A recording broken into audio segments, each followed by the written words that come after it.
Now the first thing you have to do is you have to not use the follow-up intents. You have to sort of pull apart the hierarchy, and you have to create it as a flat structure. Now I'm going to do the same thing, except that here I'm going to buy an island. That's the task that the user wants to do. This is I'm doing this so that it doesn't conflict with the other buying the submarine intent, while I can have it in the same agent, right? So here it's the same thing. I want to buy an island is the user's phrase, and the question that comes back is, what is your first name?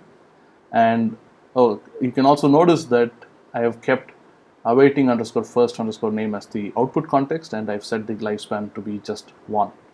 And here I have this next intent where this is where the user provides those names, and here I set the output context to be awaiting last name, and you see that even here the context lifespan is still 1, and I have this finally this intent which captures the last name, and it works similarly. I have this awaiting underscore price set as an output context. I'm just using it as an example. I don't actually continue the conversation at that point.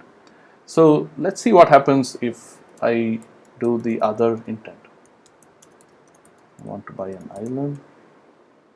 It's asking for the first name, and you can see that awaiting underscore first underscore name is the input context.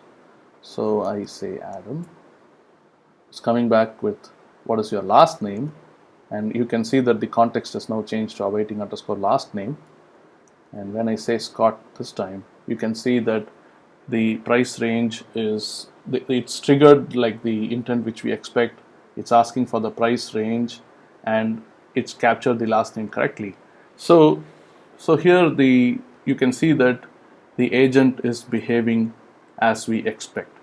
Now there is one, I guess you can say there's one small concern that you might have, which is because we are setting the context lifespan to 1 at each step, it means that by the time the conversation reaches this point, the context which captured the first name is not going to be active anymore, which means that we don't have any way to fetch the information that the user provided for the first name.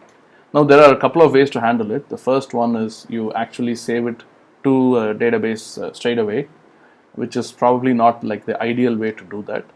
And there is also a second way to handle it,